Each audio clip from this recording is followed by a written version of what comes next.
एच.सी. वर्मा की कहानी, एच.सी. वर्मा की ज़ुबानी, हम भाग 22 में आ पहुँचे हैं और ये मामला 1974-75 का है, जबकि बीएससी ऑनर्स के सैद्धांतिक पत्रों की परीक्षाएं हो चुकी थी। 4 पत्रों की परीक्षाएं हो चुकी थी सैद्धांतिक वाले, और प्रैक्टिकल के इम्तहान होने अभी बाकी थे। 2 इम्तहान होते थे, 2 अलग-अलग दिन, 2 अलग-अलग प्रैक्टिकल्स, और उसके अंदर में कुछ 10-12 दिन का गैप बीच में हुआ करता था। और मैंने भाग 21 में बताया था कि प्रैक्टिकल के लिए अपनी जो नोटबुक होती है, प्रैक्टिकल नोटबुक, वो मैंने पहले ही से तैयार करके रखी हुई थी। सभी शिक्षकों से दस्तखत वगैरह हो चुके थे, लेकिन वो कैसे तैयार हुई थी वो भी मैंने आपको बताया था कि अपने पुराने सीनियर्स की लिखी हुई कॉपियाँ, जो कि साल दर साल छात्रों के बीच घूमती थी कि ये बड़ी स्टैंडर्ड टाइप की कॉपी है और इसी में से सब उतार लो तो खूब अच्छे अच्छे नंबर मिलेंगे।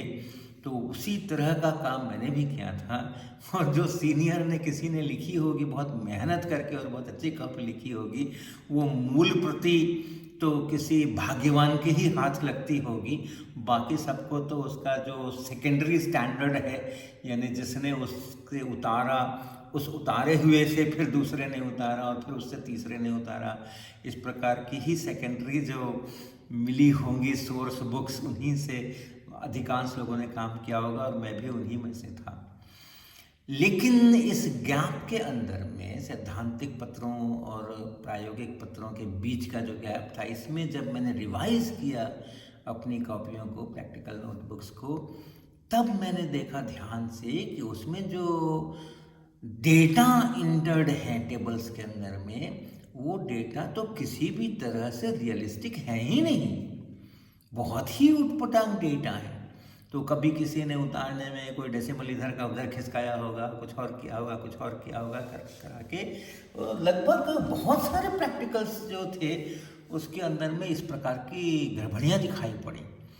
तब मुझे समझ आया कि अरे, ये अपने ऊपर विश्वास रखना चाहिए, अपने हाथों पर विश्वास रखना चाहिए, और अपने ऊपर विश्वास नहीं करके और जो शॉर्टकट्स अपनाते हैं उनका हश्र अच्छा नहीं होता है। तो फिर मैंने तय किया कि नहीं नहीं, ऐसा नहीं चलेगा, मैं तो ऐसी कॉपी अपने नाम से सबमिट नहीं कर सकता हूँ। तो फिर मैं लैब गया, बीएससी लैब गया। लैब तो खुली ही थी, और जो वहाँ के स्टाफ थे, कर्मचारी थे, लैब के इंचार्ज थे, वो सब लोग आगे बीएससी ऑनर्स की परीक्षा होने वाली है इसलिए लैब को तैयार कर रहे थे परीक्षा के लिए।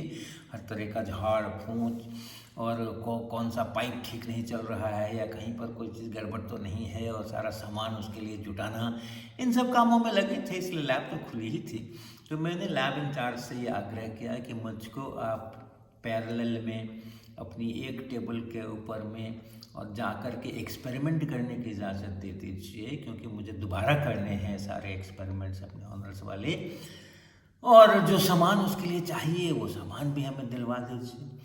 तो जो हमारे लैब इंचार्ज थे वो अच्छी तरह से जानते ही थे मुझको, क्योंकि लैब तो मैंने पूरे साल बहुत मन से किया था और बहुत अच्छा, बिल्कुल सिंसियरली किया था सारा काम, तो इसलिए वो सब अच्छी तरह से जानते ही थे सभी लोग। तो उन्होंने मेरे आग्रह को स्वीकार किया और मुझे इजाज़त मिल गई कि मैं फिर से प्रैक्टिकल कर सकूँ। फिर मैंने एक एक दिन के अंदर में 2-2, 3-3, 4-4 एक्सपेरिमेंट्स करने शुरू किए। एक्सपेरिमेंट्स ही करने थे क्योंकि पहले के किए हुए थे और ठीक तरह से किए हुए थे, समझ बूझ करके किए हुए थे, डेटा भी लिया हुआ था, लेकिन मैंने वो डेटा जब अपनी प्रैक्टिकल नोटबुक बन गई तो वो जो रफ में डेटा लिया था वो कहीं इधर उधर हो गए थे। तो और तो कुछ करना नहीं था, वो डेटा ही चाहिए था, तो सारा सेटअप लगा करके फिर से वापस और ढंग से डेटा लेना। तो एक जो साधारणतः 3 से 4 घंटे लगते थे अपने को एक्सपेरिमेंट करने में, वो हमारे 1-1.5 घंटे के अंदर में मुझे डेटा मिल जा रहे थे। तो ऐसा करके जितने भी एक्सपेरिमेंट थे, 14-15 जितने भी रहे हों, 16-17 जितने भी रहे हों, सारे एक्सपेरिमेंट्स अगले 3-4 दिनों के अंदर में मैंने वहाँ सुबह से शाम तक लगा लगा करके और पूरे किए। और घर आ कर के फिर उसको लिखना, उसकी एनालिसिस करना, उसके कैलकुलेशंस करना, फिर से उसके ग्राफ खींचना, ये सब काम करते कराते और परीक्षा शुरू होने के कुछ 3-4 दिन पहले मेरी दोबारा से प्रैक्टिकल नोटबुक तैयार हो गई। इस बार बिल्कुल मेरा अपना डेटा, अपनी मेहनत की कमाई। फिर वो पुरानी वाली नोटबुक, नई वाली नोटबुक दोनों लेकर के मैं प्रोफेसर लोगों के पास गया जिसके जिसके उसमें दस्तखत कराए थे पुरानी वाली में, और उन सबको अपनी राम कहानी सुनाई और किस प्रकार से मैं अब बहुत ही ईमानदारी पूर्वक और सारी डेटा अपने लेकर के दोबारा लिख रहा हूँ। और जिन जगहों पर आपने पहले वाली नोटबुक में दस्तखत किए थे उन्हीं जगहों पर यहाँ भी दस्तखत कर दीजिए, ऐसा आग्रह, ऐसा रिक्वेस्ट मैंने सबके सामने जा करके किया। और सभी लोगों ने इस बात के लिए तारीफ की कि वो पुरानी वाली भी प्रैक्टिकल नोटबुक अगर मैं जमा कर देता, और मुझे भी ये बात पता थी, तो उस समय में जो परीक्षाएं होती हैं उसमें कोई खोल करके अंदर पढ़ता नहीं है, डेटा को नहीं देखता। वो सब यही देखते हैं कि हाँ लिखा हुआ है, साफ सुथरा लिखा हुआ है, दस्तखत हैं सही तारीख के ऊपर, कितने एक्सपेरिमेंट्स हैं, यही देखा जाता है। लेकिन नहीं, मैंने तय किया था कि नहीं, मेरी आंसर बुक के अंदर में, मेरी नोटबुक के अंदर में गलत डेटा नहीं जाएगा। तो मेरे प्रोफेसर्स ने इस बात की प्रशंसा ही की और सबने दस्तखत कर डाले। ऐसे करके मेरी वो कॉपी तैयार हो गई।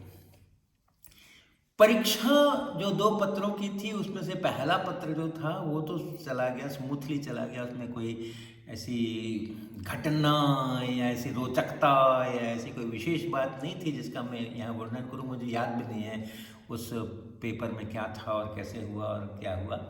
लेकिन जो दूसरा पेपर था, जिस दिन वो दूसरा पेपर था, वो दिन मेरे लिए बहुत लकी दिन नहीं था शायद। और जब मैं वहाँ गया परीक्षा देने के लिए, तो जो लॉटरी से एक्सपेरिमेंट्स अलॉट होते हैं, कुछ उल्टा करके, और वो सारे वो जो आंसर बुक्स हैं वो सब वहाँ रख दिए जाते हैं जिस पर लिखा होता है प्रैक्टिकल का नाम, अपने को दिखाई नहीं देता और कोई एक रैंडमली कॉपी खींच लेनी पड़ती है। तो वो जब खींची मैंने तो देखा कि कैपिलरी ट्यूब से सरफेस टेंशन का मान निकालना है पानी का। तो बड़ा खुश हो गया मैं, क्योंकि ये तो एक्सपेरिमेंट मुझको बहुत अच्छा लगता था। और अपने टाइम में जिस समय की वो सेशन चल रहे थे, अपने क्लासेस चल रहे थे, उस समय ये एक्सपेरिमेंट मैंने बहुत मन से किया था और बहुत मज़ा आया था। कैपिलरी खींचने में बहुत मज़ा आया था, शायद पहले मैंने बताया हो। वो शीशे की ट्यूब को लेकर के और फ्लेम के ऊपर बीच में से गर्म करना और दोनों तरफ से उसको उंगलियों के बीच में गोल गोल घुमाते रहना और अंगुलियों से अनुभव करना और उस सही पॉइंट का पता करना जो वो ठीक ठीक सॉफ्ट हुआ है। अगर उससे कम सॉफ्ट हुआ है, खींच दिया, तो फिर ट्यूब बहुत छोटी सी और नॉन यूनिफॉर्म बनेगी। अगर उसको 2-3 सेकंड भी ज़्यादा रख दिया फ्लेम के ऊपर तो ऐसा लंज पंज हो जाएगा कि वो तो टूट ही जाएगी खींचने के अंदर में। तो बिल्कुल एक सही समय पर और वो अंगुलियों को ही फील करना है कि हाँ अब ठीक ठीक सॉफ्ट हो गया है। उस समय में उसको खींचना और फिर खींच करके खूब बड़ा सा खींचना, दोनों हाथ बिल्कुल 180 डिग्री तक ले जाना खींच करके, और उसके बाद खूब पतली सी और खूब लंबी सी और खूब यूनिफॉर्म ट्यूब बनाना। बहुत मज़ा आता था। अपने लिए तो मैंने बनाई ही थी बहुत सारी, दूसरे विद्यार्थियों के लिए भी बनाई थी और उनको सिखाया था कि कैसे उसको खींचा जाता है। तो ये एक्सपेरिमेंट मुझे मिल गया तो बड़ी अच्छी बात। लेकिन जब मैंने शीशे की ट्यूब उठाई, जो 3 या 4 ट्यूब्स मुझे दी गई थी प्रैक्टिकल करने के लिए टेबल पे, और अपने ज्वालक के ऊपर उसको गर्म किया और दोनों हाथ से उसको घुमाते रहे घुमाते रहे घुमाते रहे, अब वो सॉफ्ट वाला पॉइंट आए ही नहीं, सही सॉफ्ट वाला पॉइंट आए ही नहीं। और जहाँ 2-3 मिनट के अंदर में, 4 मिनट के अंदर में उसको आ जाना चाहिए था, यहाँ 10-10 मिनट लग रहे हैं और तब भी वो नहीं आ रहा है। तो बड़ी मुश्किल हुई। एक ट्यूब से नहीं हुआ तो दूसरी ट्यूब लगाई, दूसरी ट्यूब से नहीं हुआ तीसरी लगाई, यानी बहुत समय मेरा बर्बाद हुआ। पूरे 4 ट्यूब मैंने खर्च कर डाली और एक भी कैपिलरी ट्यूब नहीं मिली। तो फिर वहाँ जा करके और डेस्क पर जा करके और मैंने और ट्यूब्स मांग करके लाया, मैं उनके साथ में काम किया, फिर भी सफलता नहीं मिली। कुछ कुछ बनी कैपिलरी ट्यूब, कुछ कुछ बनी, लेकिन मेरे मन मुताबिक नहीं बन रही थी। तो मैं और दूसरी ट्यूब से ट्राई कर रहा था और दूसरी ट्यूब से ट्राई कर रहा था। ऐसे करते करते घंटों बीत गए, घंटों बीत गए। अपने को 4 या 5 कैपिलरीज चाहिए होती हैं, 3 या 4 से भी काम चलता है। तो 4 ट्यूब हमें दी गई थी, तो 4 हमें बनानी चाहिए थी, लेकिन वो 4 की जगह में 12-13 पे ट्राई करता रह गया। और जो 3-4 मिनट में बननी चाहिए थी, एक एक के ऊपर 12-12 मिनट, 10-10 मिनट में ट्राई करता रहा, तो घंटों बीत गए। तो जो हमारे एक्सटर्नल एग्जामिनर आए थे इवैल्यूएशन करने के लिए, उन्होंने देखा, वो देख ही रहे थे, जो उनकी टेबल से हम बहुत दूर नहीं थे, उनकी नज़र तो लगातार दिख रही थी कि मैं खाली शीशे की ट्यूब घुमा रहा हूँ और कुछ नहीं कर रहा हूँ। और वो फिर जब आए मेरी टेबल के ऊपर और उन्होंने कैसा क्या हो रहा है देखने के लिए, सेटअप कैसा है ये वो, तो उन्होंने देखा कि न तो आंसर बुक के ऊपर कुछ भी लिखा है, न तो और कुछ हुआ है, सिर्फ ये शीशे की नलियाँ ढेर सारी वहाँ पर बिखरी पड़ी हैं। इसको कैपिलरी ट्यूब भी खींचना नहीं आता और कुछ भी करना नहीं आता। इस प्रकार का उनका इम्प्रेशन बना। उन्होंने बताया कि अभी तक तुमने शुरू भी नहीं किया है, प्रैक्टिकल कैसे ख़त्म करोगे। ये सब हो गया। तो फिर मुझे भी लगा कि अब तो कुछ करना ही पड़ेगा। उसी बीच उन्होंने वाइवा के लिए अपनी टेबल पर बुला लिया, तो वाइवा हो गया। तो वाइवा तो ठीक ठाक हो गया, उनके प्रश्नों के उत्तर मैंने दे डाले।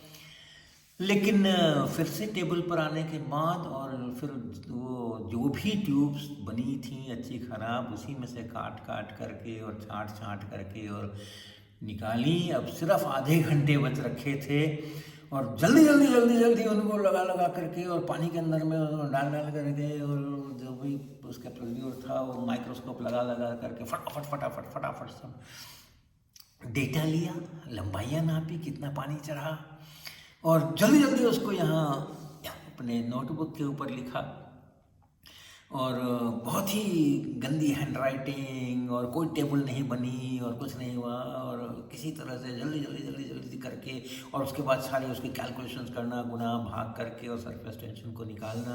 तो ये सब कर करा करके और बिल्कुल घंटी बजते बजते तक में जा करके मैंने उसको जमा कर दिया।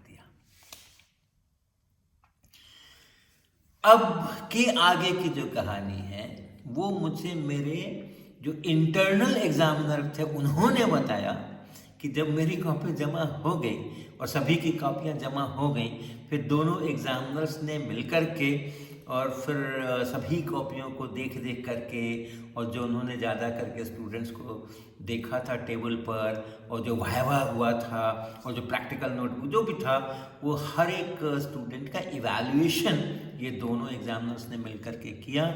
और सामान्यतः एक्सटर्नल एग्जामिनर की बड़ी भूमिका होती है उसके अंदर में, और जो इंटरनल एग्जामिनर होते हैं वो थोड़ा बहुत इनपुट दिया करते हैं।